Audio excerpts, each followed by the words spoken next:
Marco Bellini did not speak in rooms. He occupied them. His silence was a physical object, a block of polished granite placed in the center of any conversation, forcing all talk to bend around it. Men who ran unions and shipping lanes, men with hands like shovels and hearts like stones, would shrink in his presence. They would fill the quiet with nervous chatter, with explanations and excuses, their words spilling out, desperate to find purchase on the sheer, smooth surface of his stillness. He was a monument to composure. 6'4", with the heavy shoulders of a man who had once carried things heavier than money, he wore his custom suits like armor and his stillness like a crown. His power was not in what he said, but in what he made others assume. They assumed his silence was judgment, was calculation, was a predator's patience. And so they gave him everything he wanted, not because he asked for it, but because they were terrified of what he might ask for if they refused. His consigliere, Luca, a man who had known him since they were boys stealing bread, understood the truth. He had seen it. He had managed it. Luca was the interpreter of the silence, the conductor of the unstated. When Marco would simply incline his head, a gesture of less than an inch, Luca would translate it into a series of orders that could shift the fortunes of an entire district. This economy of motion was legendary. It was the source of his myth. The hammer they called him because he only needed to strike once. The truth was far more fragile, a piece of delicate glass hidden inside the granite block. The truth was that Marco Bellini, the man who could make politicians sweat with a single, level stare, could not reliably order a cup of coffee if the person taking the order was a woman who looked him in the eye. The affliction was specific, and therefore, all the more humiliating. It was not a general stammer. With his men, with his rivals, with priests and judges, his voice was a low baritone, steady and sure. He could deliver a threat that sounded like a promise and a promise that sounded like a prayer. But in the presence of a woman, not his mother, not his ancient aunts, but any woman who possessed a certain unstudied grace, a calm self-possession, his throat would seize. The words, so clear and orderly in his mind, would pile up behind his teeth, a logjam of intention. The first syllable of a simple word like hello would become a percussive, repeating trap. Ash, ash, ash, ash, ash. His jaw would ache with the effort. A hot flush of shame would creep up his neck, a traitorous heat that belied the icy composure of his expression. He had built an entire life, an empire of silence and implication, to shield this one broken thing. His world was exclusively male by design. Meetings were held in steakhouses with old male waiters. His offices were staffed by men. His tailor was a man. His doctor was a man.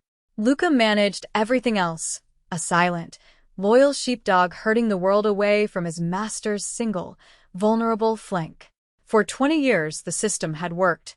He was a king in a court of his own making, a fortress with a single, deeply hidden postern gate that no one had ever found. He had mistresses, of course, but they were transactions.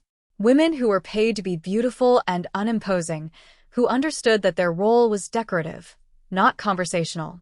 They never asked questions. They never looked him in the eye for too long. They never required a response.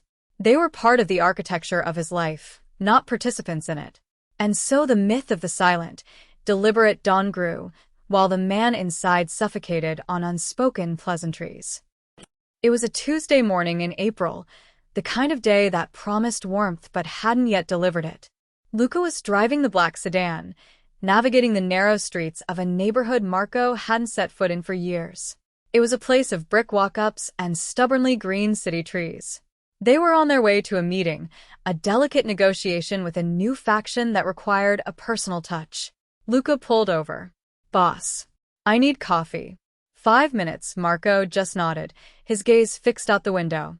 He watched Luca disappear into a small shop with a pale blue awning that read, "The Rolling Pin Bakery." The place looked out of time, a soft, pastel smudge in a world of concrete and steel. Through the large front window, he could see the warm, yellow light inside. It looked like a pocket of sun. He saw Luca talking to the woman behind the counter. And then he saw her. She wasn't beautiful in the way his mistresses were. all sharp angles and expensive maintenance. She was warm. That was the only word for it. She had flour on her cheek, and her brown hair was pulled back in a messy knot. She laughed at something Luca said, a real laugh that made her eyes crinkle. And in that moment, for a reason he would never understand, a tectonic plate shifted deep inside him. He opened the car door. The air was cool, carrying the scent of yeast and sugar. He stepped out of his climate-controlled fortress and onto the public sidewalk. The two bodyguards in the chase car stiffened, their hands moving to their coats, but Marco gave a small, dismissive wave. He walked toward the blue awning. The little bell above the door chimed, a sound so gentle it felt like an intrusion. And there she was. Closer now. She looked up, and her smile was not for a customer, but for a person. Be with you in just a second, she said, her voice like her shop. Warm, no sharp edges. He just stood there by the door, a giant in a field of daisies. He felt the familiar tightening in his chest, the seizing of the gears. His mind formed the words, black coffee. To go. A simple phrase. For words. But they were on the other side of a chasm. The woman finished with another customer and turned her full attention to him. Her eyes were soft, clear brown. Hi there. What can I get for you? The silence stretched. 1 second. 2. He could feel his men's nervous energy from the doorway, Luca's watchful gaze from the side. They were waiting for the nod, the gesture, the silent command that Luca would translate. But Marco wanted to say it himself. He wanted, for once, to perform the most basic human transaction without an interpreter. He opened his mouth. The first letter of the first word was a B. A hard consonant. A trap. B. The sound was ugly, a machine failing to start. The heat flooded his neck. He clamped his jaw shut, the muscle jumping in his cheek. He felt 100 feet tall and an inch wide. Humiliation was a physical taste, metallic and sour. He expected her to look away, to get flustered, to show a flicker of pity or impatience, the reactions he despised most. But she didn't. She didn't even blink. Her expression didn't change. She just watched him, her head tilted slightly, as if she were simply giving him a moment to gather his thoughts. Then, she did the most extraordinary thing. She broke eye contact, not to dismiss him, but to redirect. She glanced down at a tray of freshly baked cookies on the counter, oatmeal raisin, still warm. You know, she said, her voice casual, easy. I think these might be the best batch I've ever made. She slid the tray an inch forward. Still warm. She had given him an out. A subject change that required no response. She had witnessed his failure and, instead of highlighting it, had gently covered it with a blanket of normalcy. He could only nod. He reached into his pocket, pulled out $100 bill, and laid it on the counter, a clumsy, silent apology. She looked at the bill, then back at him. A small smile played on her lips. That'll cover it, I think. She slid the bill into the register, then deftly bagged 2 of the cookies. As she handed him the small white paper bag, her fingers brushed his. It was nothing, a flicker of contact, but it felt like a jolt of electricity. He took the bag. Luca was suddenly at his side, placing a smooth order for 2 black coffees and a latte, his voice covering the retreat. As Marco turned to leave, the woman said, "Have a good day," not to Luca. To him. He walked out of the shop, the little bell chiming his exit, and got back into the silent, leather and steel cocoon of the car. He didn't look back. He sat in the back seat, the small paper bag feeling impossibly heavy in his hand. Luca got in moments later, handing him a coffee. The car pulled away from the curb, rejoining the flow of the city. Marco stared out the window, the world sliding by in a blur of gray. He opened the bag. Inside were the 2 cookies and something else. A small, folded piece of paper, torn from a notepad. He unfolded it. The handwriting was neat, feminine. It wasn't a phone number. It wasn't a name. It was just 5 words. Hope your day gets sweeter. He read it again. And again. It was the simplest sentiment. An anonymous kindness. But in the barren landscape of his life, a world of transactions, threats, and fealty, it felt like a flare in the darkness. He picked up one of the cookies. It was soft, chewy, studded with plump raisins. The flavor was real. Butter, cinnamon, brown sugar. It tasted like a memory he didn't have. He, Marco Bellini, a man who ate in restaurants where the bill was more than a schoolteacher's monthly salary, was undone by a $2 cookie. He held the small note in his hand for the rest of the drive, the paper growing warm and soft from the heat of his palm. The meeting with the new faction was a masterpiece of intimidation. Marco sat at the head of a long, polished table in a warehouse that smelled of diesel and fear. He never said a word. He just listened, his eyes half-lidded, his big hands resting on the table. He took a single bite of the cookie from his pocket halfway through the negotiation, a move so bizarre, so out of character, that it completely unnerved the men across from him. They took it as a sign of supreme, almost contemptuous, confidence. They conceded on every point. On the drive back, Luca was quiet for a long time. Then, finally, he spoke, his eyes on the road. That was a new move. Marco didn't answer. He was looking at the note again, the 5 simple words. He could feel the texture of the paper, see the slight smudge of ink on the S. When they got back to his office, a vast, wood-paneled room that overlooked the city, he didn't go to his desk. He walked to the window. The city sprawled below him, a kingdom of concrete and light. His kingdom. He had bent it to his will, through silence. But one woman, with one kind gesture, had pierced his armor more effectively than any rival's bullet. He turned to Luca. The bakery. Luca understood immediately. It wasn't a question. It was a command. He wanted information. The name of the owner, their situation, any debts, any connections, any vulnerabilities. That was how his world worked. Knowledge was leverage. Protection was a form of control.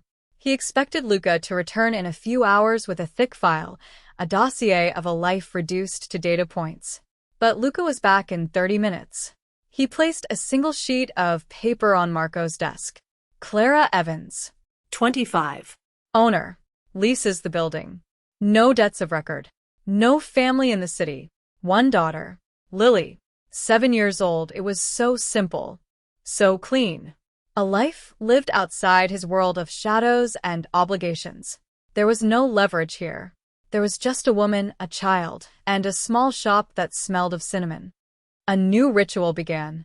Every morning, at precisely 10:15, the black sedan would pull up across the street from the Rolling Pin Bakery.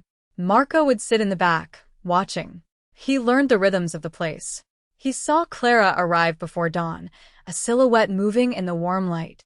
He saw the morning rush of construction workers and office assistants. He saw the mothers with strollers in the late morning. He saw her daughter, Lily, a tiny thing with her mother's brown hair, arrive after school, sitting at a small table in the corner to do her homework, her little legs swinging beneath the chair. He saw Clara move through her day with an unhurried competence that he found mesmerizing. She kneaded dough with strong, sure hands. She decorated cakes with a focused artistry. She treated every customer with the same easy warmth. Whether they were a wealthy woman in a fur coat or a homeless man, she gave a day-old pastry to for free. He was studying her, trying to understand the mechanics of her kindness. It wasn't a performance. It was just her. After a week of the surveillance, he started going in again. The first time, the bell chimed and her head snapped up. A flicker of recognition in her eyes, quickly masked. He walked to the counter, his men flanking the door like statues. The air crackled with the strange juxtaposition of his world and hers. He had practiced the words in the car. Coffee. Black. He opened his mouth. CCC. It was still there. The trap. He closed his eyes for a fraction of a second in frustration. When he opened them, she was already turning to the coffee machine. The usual? She asked, as if he were a regular she'd known for years. He could only manage a nod. He paid, this time with the correct change, and left. He did this every day, for 2 weeks. It was a strange, silent courtship. He would arrive, struggle with a single word, and she would rescue him with 2. The usual? A nod. The exchange was their entire vocabulary. One afternoon, the routine broke. He walked in, the bell chiming its familiar greeting, but Clara wasn't alone behind the counter. Lily was there, standing on a step stool, meticulously arranging sprinkles on a cupcake. She looked up as he entered, her eyes wide. He was an intimidating presence, a giant in her small, sweet-smelling world. He walked to the counter, his gaze fixed on Clara, preparing for their silent ritual. As he reached the counter, Lily, in a sudden, clumsy movement, knocked the container of rainbow sprinkles. It tipped, cascading a colorful waterfall onto the floor. The little girl's face crumpled. A tear welled in her eye. "Oh no," she whispered, her voice trembling. Marco's men tensed. Clara started to move around the counter. But Marco was faster. Without thinking, he bent down, his large frame folding with surprising grace. He knelt on the floor of the bakery, his $1,000 suit jacket brushing against the spilled sugar. He looked at the little girl. Her lip was quivering. He saw the same shame and frustration he felt every time his own voice failed him. He met her gaze. He had to say something. The words were for a child, not a woman. Maybe that made it different. The pathway felt clearer. He took a breath. "It's okay," the words came out. Not perfect. A little rough, like an engine that hadn't been run in a while. But they were whole. He picked up the empty plastic container and handed it to her. Lily stared at him, her tear forgotten. She took the container. "Thank you, mister," she whispered. He gave her a small, almost imperceptible nod, and stood up. He looked at Clara. She was standing perfectly still, her hand halfway to her mouth. She hadn't seen a Mafia don or a struggling customer. She had seen a man comfort her child. Her eyes were wide, and in them, he saw not pity, but a dawning, profound understanding. She saw the whole thing. The man who commanded armies of violent men, kneeling on the floor over spilled sprinkles, his voice a fragile, hesitant thing. He paid for his coffee in silence and left. But this time, the silence felt different. It was not a void, but a space filled with something new, something he could not yet name. That night, Marco did not sleep. He sat in his penthouse, the city lights glittering below like a carpet of fallen stars, and thought about a little girl with rainbow sprinkles on her shoes. He thought about the look in her mother's eyes. It was a look of discovery. She had seen behind the curtain. She knew his secret, not the details of his business, but the far more intimate secret of his weakness. And she had not flinched. The next day, he did not go to the bakery. He sent Luca instead. Luca walked into the shop at midday, holding a large manila envelope. He placed it on the counter in front of Clara. She looked at it, then at him, her expression calm, questioning. "From Mr. Bellini," Luca said. It was the first time his name had been spoken between them. She opened the unsealed envelope. Inside was not cash. It was a thick stack of legal documents. She pulled them out. At the top was the deed to the building. Her building. The one she had been leasing for 3 years, pouring all her savings and her soul into. It had been purchased that morning by a holding company he controlled, and the ownership had been transferred, free and clear, to one Clara Evans. Tucked inside the deed was a simple, heavyweight card. On it, in a halting, powerful script that looked like it had been carved rather than written, were 2 words. "For you." It was the only language he knew. The language of power, of acquisition, of protection. He had built a wall around her. He had made her safe, using the only tools he had. It was a grand, clumsy, overwhelming gesture. It was the closest he could get to saying what he felt. It was a confession written in legalese and signed by a shell corporation. He had given her a fortress, because he didn't know how to give her a conversation. He waited all day for response. For a panicked phone call. For the papers to be sent back. For a lawyer to contact his. Nothing. The silence from her was as absolute as his own. The following morning, he forced himself to go back. This was the test. He didn't know what he would find. A closed sign? A look of fear? He walked in, the bell a verdict. Clara was behind the counter, a dusting of flour on her apron. She looked up when he entered, and her face was unreadable. He felt a cold knot of dread in his stomach. He had miscalculated. He had frightened her. He had taken something pure and crushed it with the sheer, vulgar weight of his money and power. He walked to the counter, preparing to turn and leave, to never come back. He wouldn't even try to speak. But as he reached the counter, she slid a small, plain white envelope across the polished surface toward him. His name was not on it. He looked at her, a question in his eyes. "For you," she said, echoing his own note. Her voice was steady, gentle. He picked it up. It was light. He opened it. Inside was not a legal document. It was a child's drawing, rendered in bright crayon. It depicted a very large, stern-looking man in a black suit standing next to a very small girl with a ponytail. The man was holding a cookie. The drawing was labeled in wobbly letters, Lily and the Cookie Man. Tucked behind the drawing was a note, the same paper as before, the same neat handwriting. It did not say thank you for the building.